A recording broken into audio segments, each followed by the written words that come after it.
My name is Sophie, and I am so excited to be UWL's campus organizer.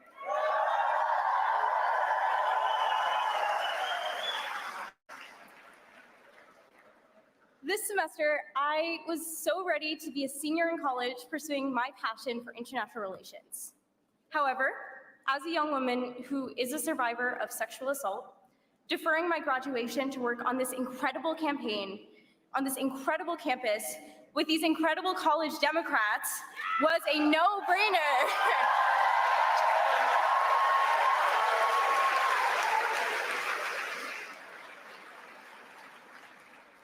I decided to come here because I knew that I had to do what I could to ensure that no one was denied the rights that I was lucky enough to have at that time.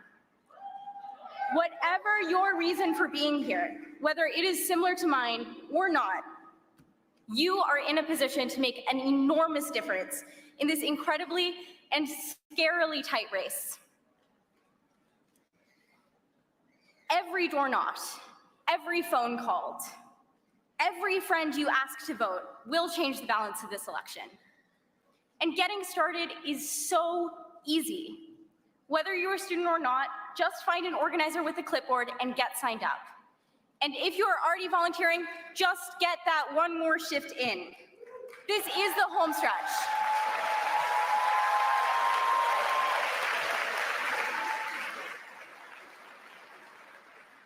And students, remember, you can vote on campus starting on October 22nd in the Student Union. Just print out that letter confirming your proof of residency from your Wingsboro and bring your ID.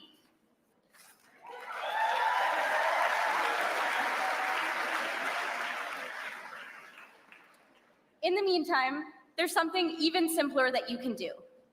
There are 2,500 people here. In 2020, it's great. In 2020, President Biden won Wisconsin by just 20,000 votes. If each of you reminds just 7 people of your why before Election Day, we are already there.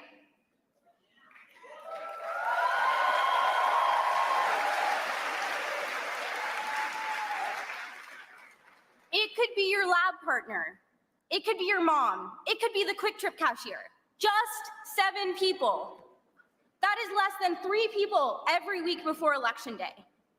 There are so many people working so hard to make this thing happen, and you can be one of them.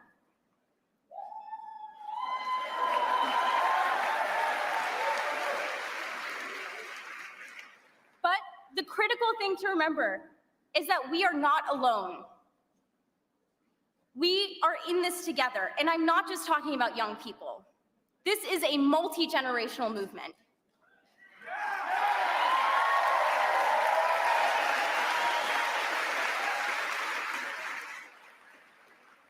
My mom gave me the Harris-Walz t-shirt I'm wearing today because she couldn't imagine her daughter having fewer rights than she was born with in 1974.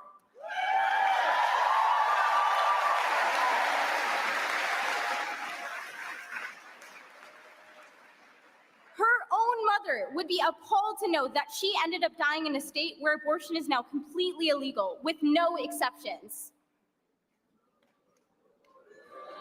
Yeah. There are a lot more things I could say, but it all comes down to one simple phrase. We can't go back. All right. All right. Enjoy the rally.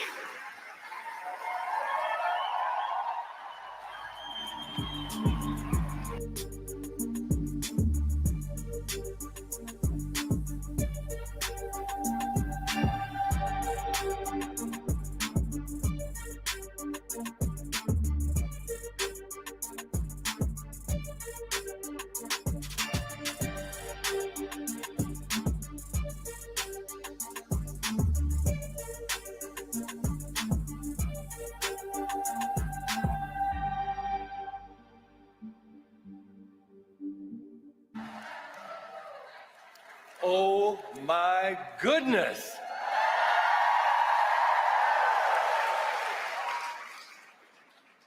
Look at all these people. Welcome to La Crosse. Welcome to UWL.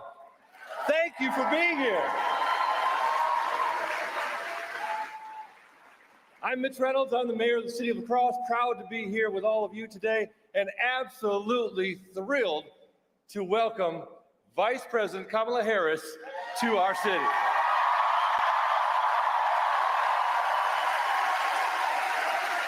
Now, she's going to be here in a little while, but I'm going to tell you a few things. I'm going to tell you that, Vice President Kamala Harris has some big, big plans for a new way forward, for our community, for communities just like us. She's working to build an opportunity economy. That's right. One where Wisconsinites don't just get by, we get ahead. Kamala Harris will help small businesses by offering tax cuts for small business entrepreneurs and holding corporate price gougers accountable. And you know what? That includes those corporations responsible for ridiculously high prescription drug prices.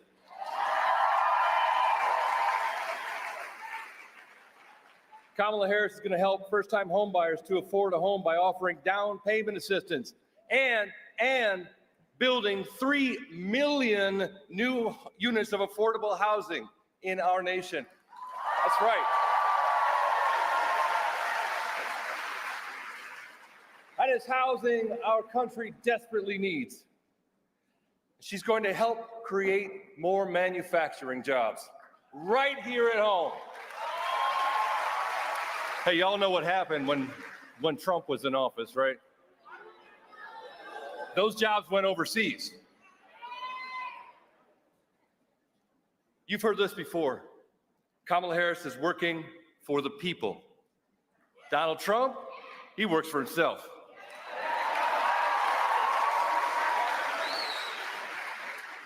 We know what Donald Trump's extreme agenda will do to Wisconsinites. We've seen it.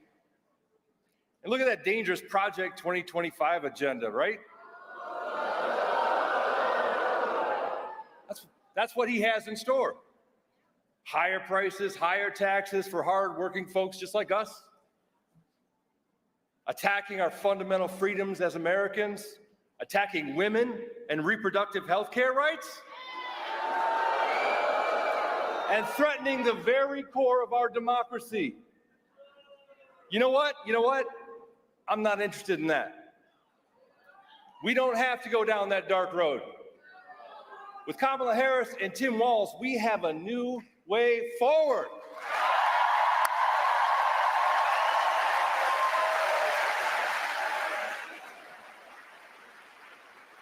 This is not easy.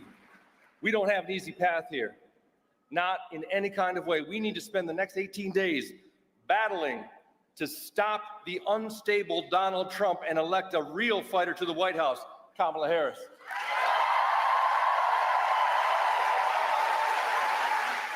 Folks, she can't do this alone.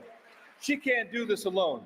She needs you to fight just as hard to elect down-ballot Democrats who will help support her agenda. And I mean great leaders like our wonderful Senator Tammy Baldwin. She has done so much for our nation. Folks, let's get Senator Baldwin reelected. Thank you all. Thank you all for being here today. Thank you for your support for Kamala Harris. Welcome to La Crosse. Enjoy the rest of your afternoon. Thank you.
What's up, Crosse?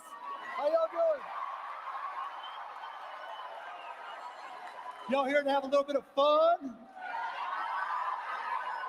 I like that. Would y'all mind if I pick on Donald Trump a little bit? Okay. So some of you may know me, some of you may not, but I'm on the show called Shark Tank. Has anybody ever watched it? What I like to hear. And I also own part of a team called the Dallas Mavericks, who happen to be playing the Bucks tonight in Dallas. I won't make you say go Mavs. What you may not know is that I have started and invested in a lot of different businesses, a lot of them. And I'm proud of the fact that I've created more than 1,000 millionaires, more than 1,000.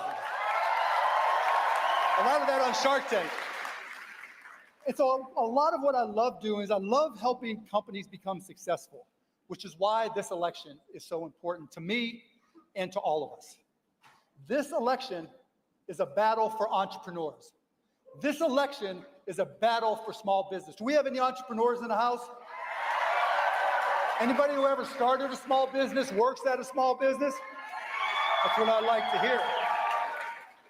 I got some interesting information for you. Did you know that there are 33 million businesses in this country? 33 million. That's a lot. But did you know that 99.5% of them are small businesses? That's insane when you think about it. The big guys only have 0.5% are big companies. And that's why Kamala Harris wants to grow the number of small businesses in this country from 33 million to more than 50 million. She wants to do it because she knows that small businesses drive this economy. She knows that more than 55% of new hires, new jobs, new hires every single year, more than 55% come from small businesses. So it's all of you that are here, the entrepreneurs, the small businesses that are here, you guys drive the economy and make it better. But I like that. I like you guys. You guys get it. You know, small businesses aren't just about driving the national economy, they're about communities as well.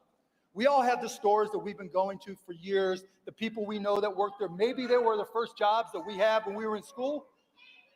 Oh, you can't hear me? You can't hear me as loud as I am and you guys can't hear me? Is that better? As I was saying, she knows that small businesses are an integral part of our community, that we grow up with them. And she wants to help those businesses grow because she knows that maybe one of you here right now will start a business that turns into the next Google, that turns into the next Nike. And I want all of you to just ask yourself, why not me? Why can't I be the one that starts that business? Why can't I be the one that changes the world because I took that first step to start that business and Kamala Harris helped me take that first step? That's why what she is doing is so important.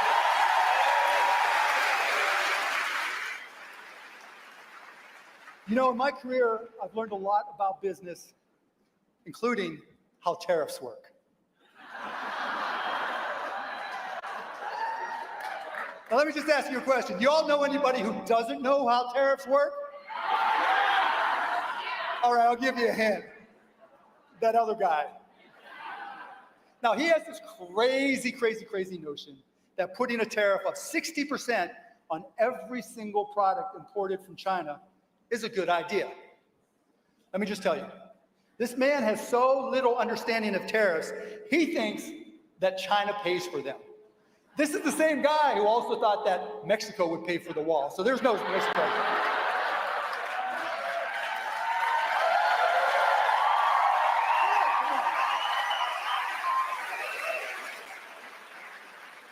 Did Mexico pay for that wall? Hell, no, you said it wrong. Hell no. That's what I'm talking about. You know, we all know that across-the-board tariffs are a tax on everybody. All the major economists have said so. Kamala has talked about it over and over again. But, you know, I'm going to give him a little bit of credit. I honestly think that he used to understand how tariffs work. I mean, back in the 90s and the early 2000s, he was a little bit coherent when he talked about trade policy. And he actually made a little bit of sense. But I don't know what happened to him. The way he's been thinking about tariffs and trade now, something's a little bit lost. And now his trade policies, particularly with tariffs, are basically just gibberish. Do you hear what I'm saying? Thank you. Thank you. But wait, it gets worse. When it comes to tariffs with Donald Trump, it gets a lot worse. Hear me. I'm sounding like Colin. Hear me when I say that Donald Trump wants you to have a lousy Christmas. Donald Trump is that Grinch, the Grinch that wants to steal your Christmas. Now let me explain. People just don't realize how many of the products that we use on a daily basis are made in China. It's a lot. And this time next year, you're going to be making decisions on the Christmas presents you want to buy for family and friends, won't you? All the toys, sporting goods, clothes, shoes, backpacks, even the good old book of dad jokes that I get every single Christmas. If Donald Trump is elected and he puts these 60% tariffs on Chinese products, they are all going up. All those things you buy are going up. Not by 10% or 20%, but by 50 or 60% or more. It'll be up so much you won't be able to afford the presents that you want for your family and friends. That's how bad the tariffs he wants are. I didn't hear you. Now I'll ask you another question. If prices go up 50 or 60%, will you be able to afford all the presents you want to buy for your family and friends? No. Hell no. Hell no. I've got some new best friends. I like it here. You know, it'll be tough. It'll be heartbreaking not to be able to buy the Christmas presents that you want. And you know who will be the Grinch that stole that Christmas? Yeah, we don't like him. Let's just call him the Grinch from now on. But you know what? It gets worse than that. It's not just about the Christmas presents you won't be able to buy because his tariffs made them too expensive. But we were talking about small businesses. The local retailers that you've been supporting for years that are in your community, the local clothing shop, the local sporting goods store, the local knick-knack store that carries all the candles and all the goodies and funky gifts that you like to buy, their costs for everything they sell, or most of the things they sell, could go up by 60%. And unfortunately, when you raise your prices, again, the Grinch doesn't understand how economics work. But when the tariff increased the cost of their goods, the things that they sell, and they have to raise the price to match the tariffs, are they going to sell as much? Thank you. I thought I had you all trained too. And so what happens is when people can't buy as much as they were going to because the prices went up because of these stupid Chinese tariffs, not only is it a bad Christmas for you, but it's a bad Christmas for every single retail. The Grinch is the one that's going to be putting these companies out of business. The Grinch is the one that's going to be putting these small businesses. Thank you. Let me just say, this is the first time in my entire life someone's ever said they can't hear me. Behind every small business, there is an entrepreneur that busted their ass.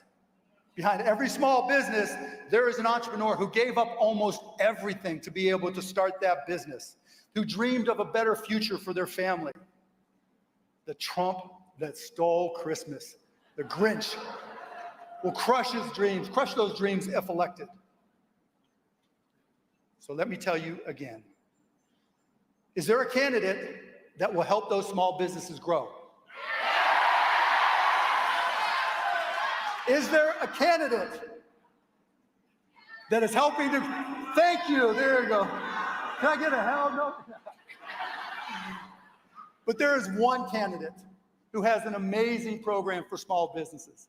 There is one candidate who is trying to help every single entrepreneur make their American dream come true. On Shark Tank, I invest in so many companies, and I talk to so many, and I help them. I see the struggles, I see the opportunity, I see the heart, I see the fear sometimes when you're running the business. And if Donald Trump is elected, that 60% across the board tariffs, or even worse, can put them out of business, which is exactly why we need Kamala Harris to be the next president of the United States of America.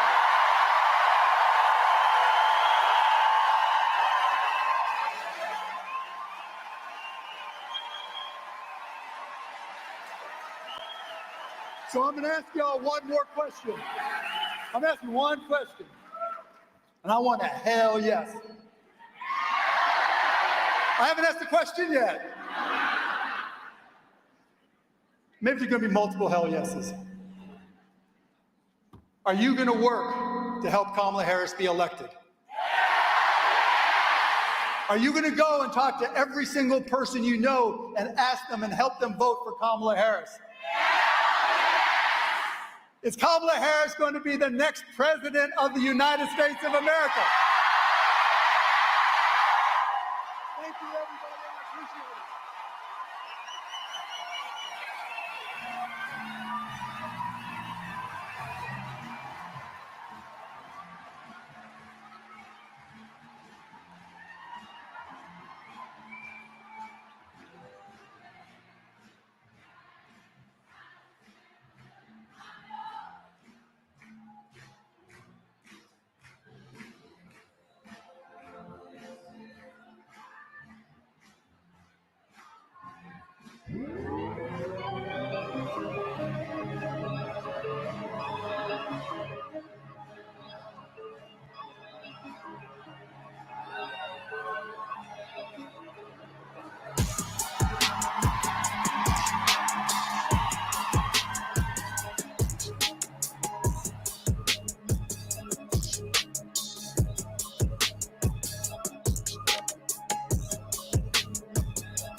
Hello, La Crosse. My name is Cisco Garcia, and I am a student here at the University of Wisconsin, La Crosse.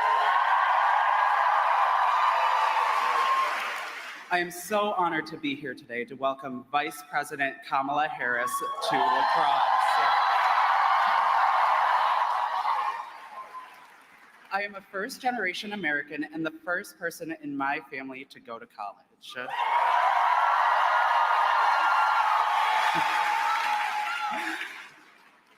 My mom always prioritized my future above everything else. She worked hard and even took up a second job just to provide for me and give me the support that I needed to succeed. My mom's actually here today, so thank you, Mom.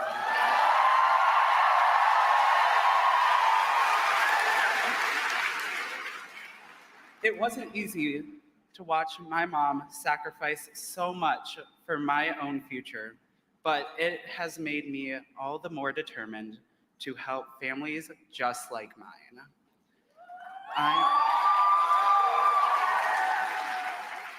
I'm voting for Vice President Harris because she understands those struggles. Like me, she grew up with a working mom, and she is also a child of immigrants who taught her to believe in the promise of America.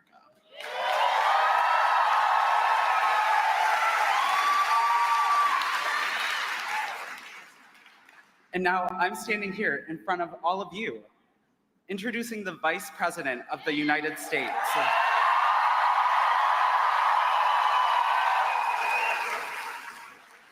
That is the American dream that Vice President Harris is fighting for.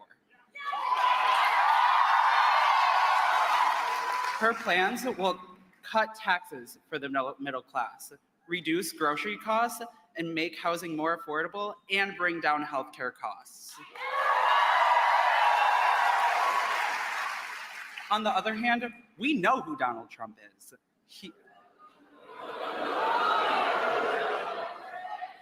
He only cares about himself, not us. He would have virtually no guardrails if elected, and his extreme agenda would jack up prices, increase healthcare costs, and raise taxes for the typical family by nearly $4,000 per year. That would all be at the expense of families like mine. I know my family can't afford that, and I'm sure that yours can't either. That's why I'm so excited to cast my first ever presidential ballot for Vice President Harris.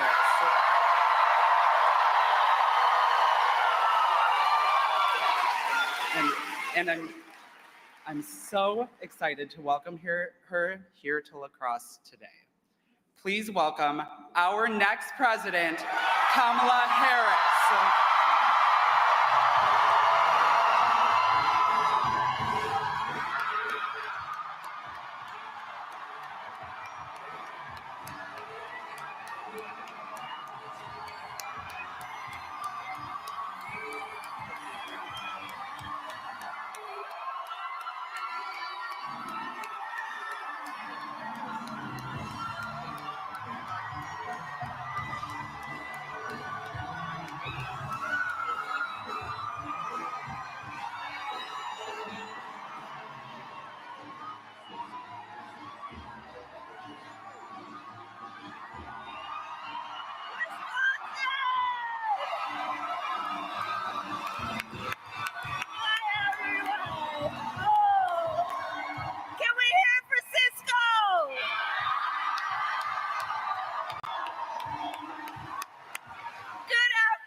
wonderful to be back in here at the University of Wisconsin-La Crosse. Thank you all.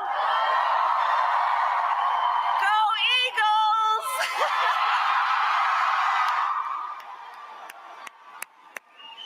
Oh, it's good to be everyone. And Mark Cuban, thank you for all that you are and being a part of it.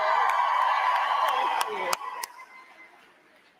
So some of you may know, when I was 5 years old, we lived in Wisconsin. My parents taught at the University of Wisconsin in Madison for a time, and every time I come now, when I land, Governor Evers will greet me and he'll say, "Welcome home." So it is good to be back in Wisconsin. And this is a room full of leaders, and I thank you all for taking the time out of your busy lives to be here to have this conversation. I want to thank Mayor Reynolds. Thank you for the warm welcome and all you do. And La Crosse, let's reelect someone who has spent her career fighting for the families of Wisconsin, your Senator Tammy Baldwin. We need her in Washington. We need her in Washington. Good. So, Election Day is in 19 days. 19 days. And if you all have a chair or a seat, please do sit for anyone who has a chair, okay? So listen, we are nearing the home stretch. And this is going to be a tight race until the very end. And we got this. I see you. And reality check, we are the underdog, okay? And that's why I'm here with you, and you are taking the time to do the hard work that is necessary. It's why I'm campaigning for every vote, because I want and intend to be a president for all Americans.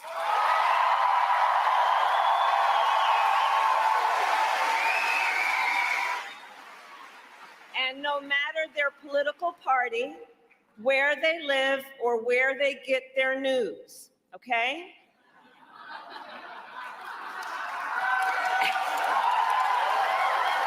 And on that point, last night you may have seen I went on Fox News.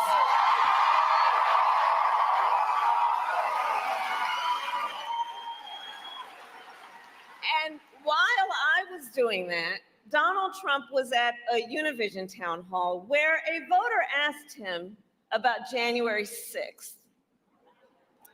Okay, so now we here know January 6th was a tragic day. It was a day of terrible violence. There were attacks on law enforcement. 140 law enforcement officers were injured. Some were killed. And what did Donald Trump say last night about January 6th? He called it a, quote, a day of love.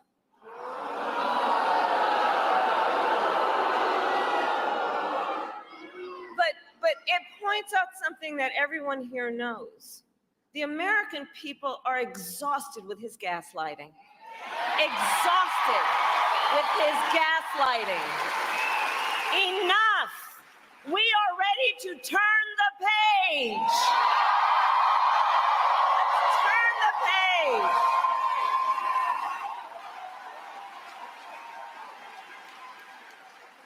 We're done. And Wisconsin, and we're not going back, because this election,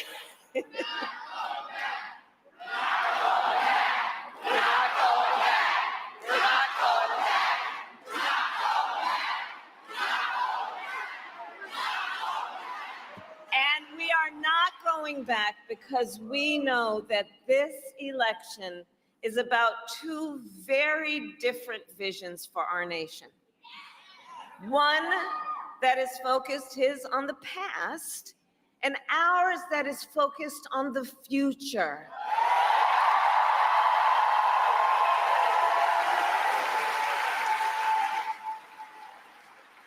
represented by everyone here, and especially the students who are here right now. Yeah, you guys. Yeah. It's about you guys. It really is. It really is. And we know that America is ready for a new way forward.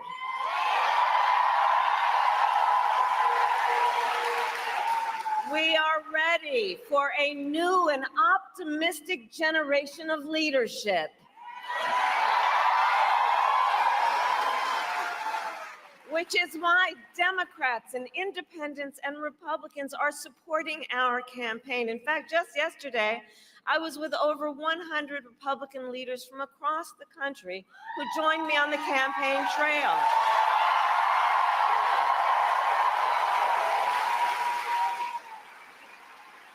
And as they said, it was about putting country before party. And some of them served in Donald Trump's previous administration, the people who know him best, okay?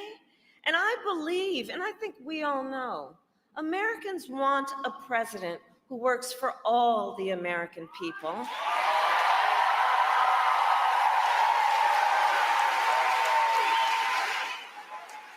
It's what we deserve.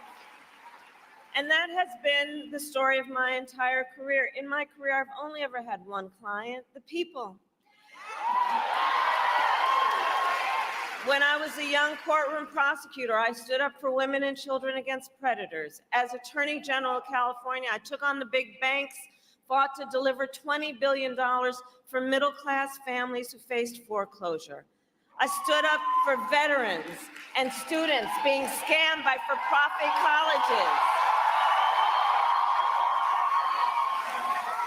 I stood up for workers who are being cheated out of the wages they were due, stood up for seniors facing elder abuse. And I promise as president, I will always fight for all the American people. And together, we can and we will build a future, a brighter future for our nation. That's why we're all here together. We love our country.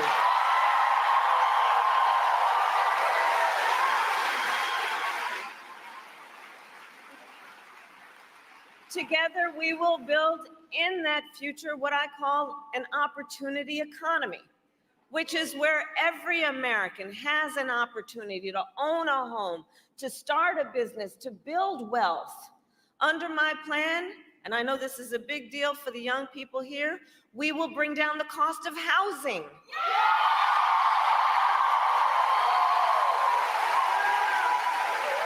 Because there was a time that generations of Americans could count on the American dream, but for far too many these days, it is just out of reach.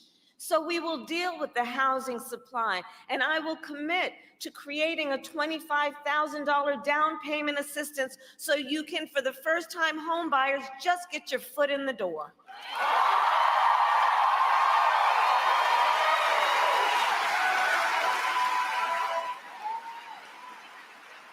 We will help entrepreneurs and small businesses to begin and grow, because we know small businesses are part of America's backbone in terms of the strength of our economy.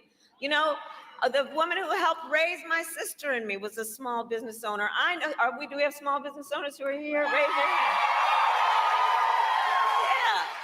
You are not only business leaders, you are civic leaders, you are community leaders, and you really are part of the backbone of America's economy, and we've got to invest in you and make your jobs easier.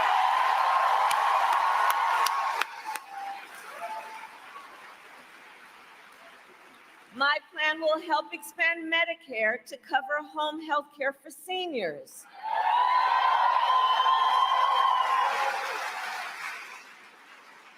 And this is personal for me. So part of you may know, some of you may know that when my mother was sick, I took care of her.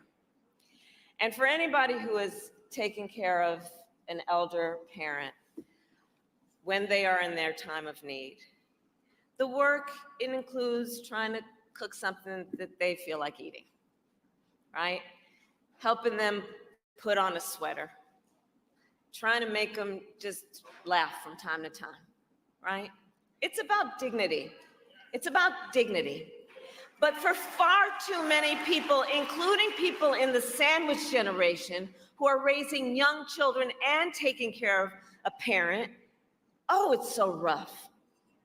And so my plan is this. It's to say, instead of how it currently is, which is in order for you to be able to get help to come in, you're going to have to pretty much get rid of all your savings to qualify for Medicaid. What I'm saying is, no, this is a matter of dignity, and it is a matter of your ability to participate in the workforce and be productive and have a quality of life. So we're going to change the system so Medicare will cover your ability to have home health care for your elder parents.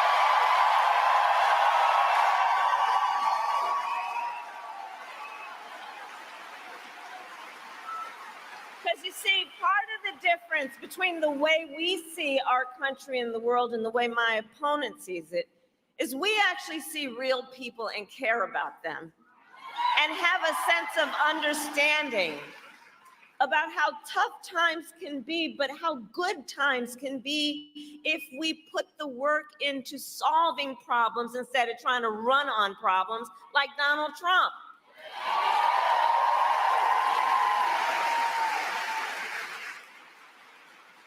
And so that's why we will also lower costs on everything from healthcare to groceries, including taking on corporate price gouging, which I've done before and I will do again.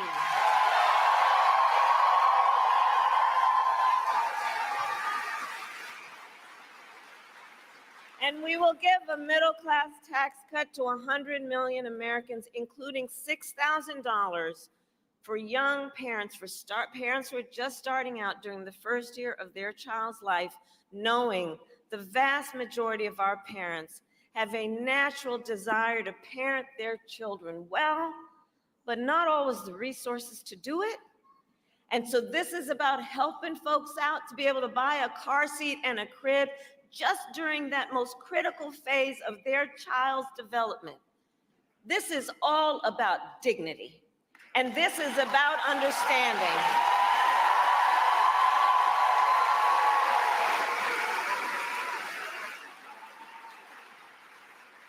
And so I share this to say, I will always put the middle class and working families first. It's where I come from, and I will never forget where I come from. I will never forget where I come from.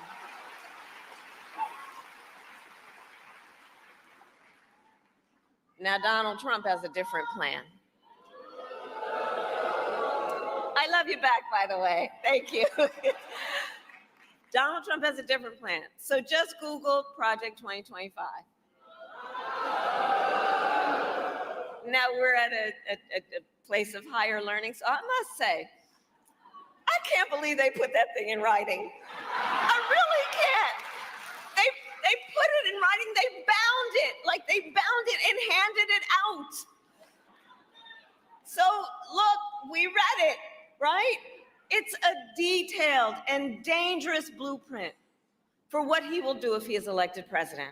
You know, I said many times, you've heard me say, Donald Trump is an unserious man, and the consequences of him ever getting his foot back in the Oval Office are brutally serious, brutally serious. So Donald Trump, right? That's why we're here together, and we're here because we know we got work to do still. Donald Trump will give billionaires and corporations massive tax cuts. He will cut Social Security and Medicare. He will get rid of the $35 cap on insulin for seniors.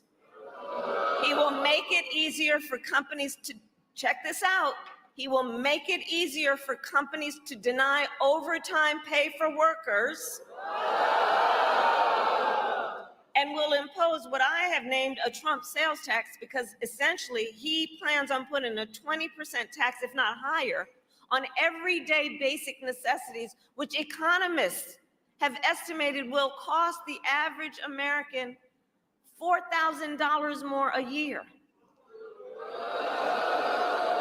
And on top of all of this, Donald Trump intends to end the Affordable Care Act. And he has no plan to replace it. You guys watched the debate. He has, quote, concepts of a plan. Concepts.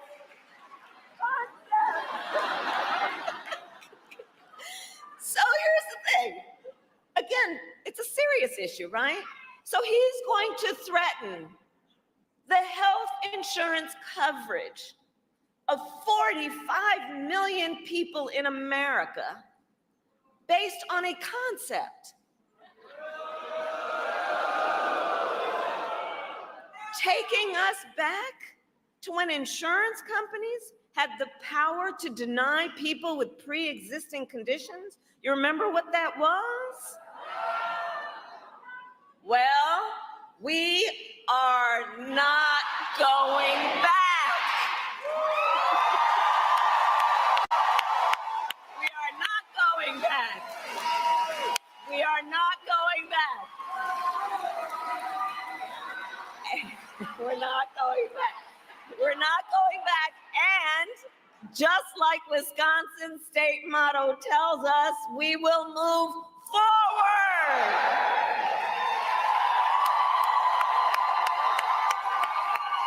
We will move forward. Because ours is a fight for the future, and it is a fight for freedom. For freedom.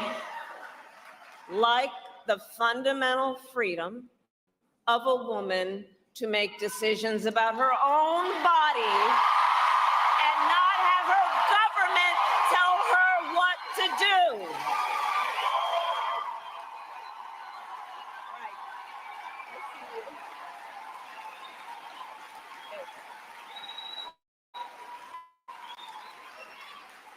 And again, we're not going to be gaslighted on this. We remember Donald Trump hand-selected 3 members of the United States Supreme Court with the intention that they would undo the protections of Roe v. Wade, and they did as he intended. Oh, you guys are at the wrong rally.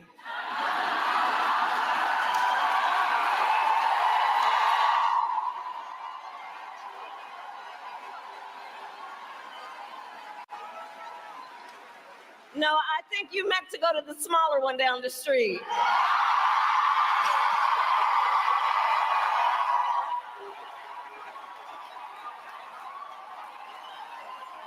Come on. So, but back to the matter at hand. We need a medic here. We need a medic.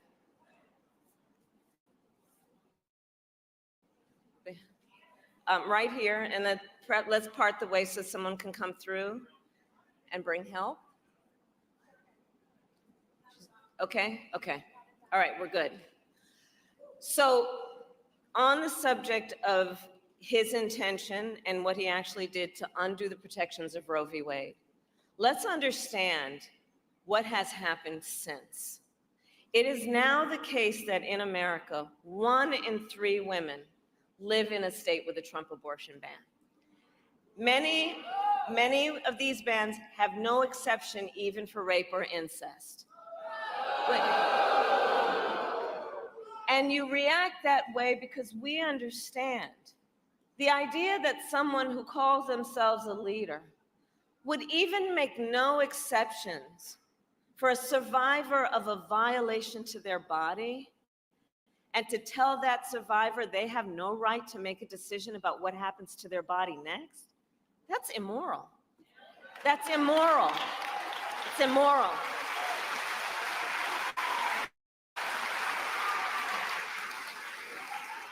And I know we all agree, one does not have to abandon their faith or deeply held beliefs to agree the government should not be telling her what to do.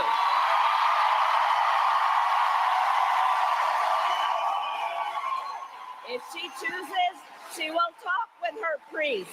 If she chooses, she will talk with her priest or her pastor, her rabbi, her imam, but not the government telling her what to do. And it is my pledge to you that when Congress passes a bill to restore reproductive freedom nationwide, as President of the United States, I will proudly sign it into law.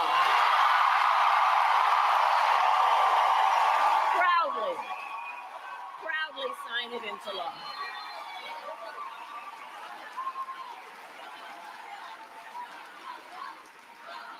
So,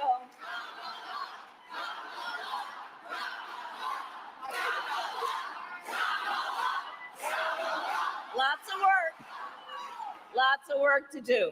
So listen, so much is on the line in this election. You all know that. Again, that's why you're here. And this is not 2016 or 2020.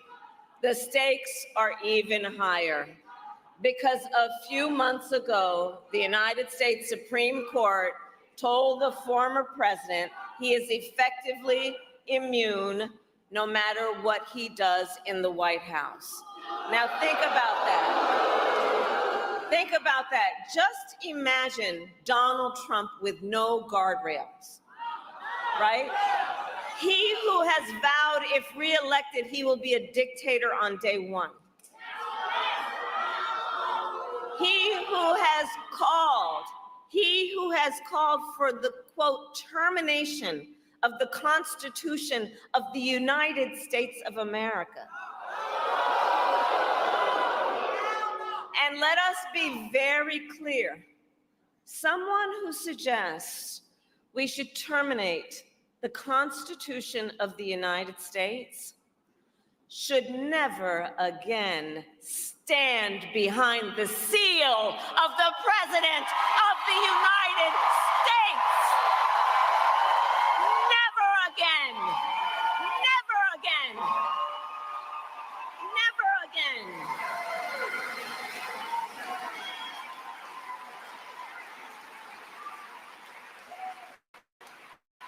And then consider the comments that he made just in the last few days, because he's got more. He said he will target and punish those who disagree with him or refuse to bend to his will. He calls these Americans the enemy within and says that he would use the American military to go after American citizens. Journalists whose stories he doesn't like. Nonpartisan election officials who refuse to cheat by finding a few extra votes for him. Judges who insist on following the law instead of following him. It is for reasons like these that General Mark Milley, the former chairman of the Joint Chiefs of Staff, Donald Trump's top general, has called Trump, and I quote, fascist to the core. And it is clear Donald Trump is increasingly unstable and unhinged, and will stop at nothing to claim unchecked power for himself. He wants to send the military after American citizens. He wants to prevent women from making decisions about their own body. He wants to threaten fundamental freedoms and rights like the freedom to vote, the freedom to be safe from gun violence, to breathe clean air and drink clean water, and the freedom to love who you love openly and with pride.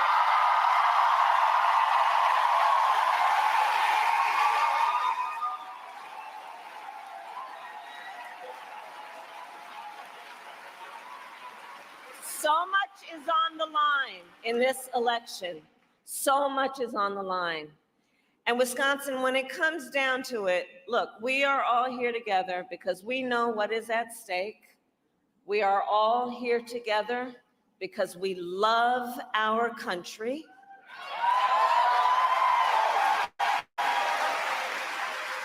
And I do believe it is the highest form of patriotism to then fight for the ideals of our country and fight, Cisco, you said it, to realize the promise of America. The promise of America.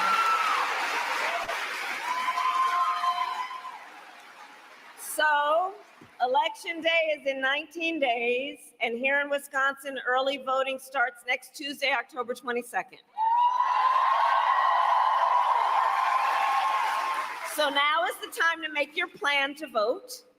And if you have received your ballot, in the mail, please do not wait. Fill it out and return it today. And remember that Wisconsin has same-day voter registration. Right? So if you are not registered to vote, you can register when you vote, and please do vote early or on election day, because the election is, and bring an ID, because the election is here. And listen, I'm telling everybody what you already know and have been doing. We've got to energize, let's mobilize, let's organize. Let's continue in this process also to do what everyone here is doing. Let's build community, you know? Let's build coalitions. Let's remind each other that we are all in this together. Let's remind each other we have so much more in common than what separates us. And let's do all this knowing that our vote is our voice, and your voice is your power.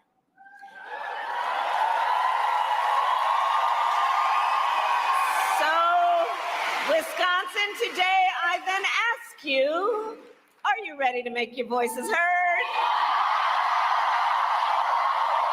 Do we believe in freedom? Do we believe in opportunity? Do we believe in the promise of America? And are we ready to fight for it? And when we fight, we win. God bless you. God bless the United States of America.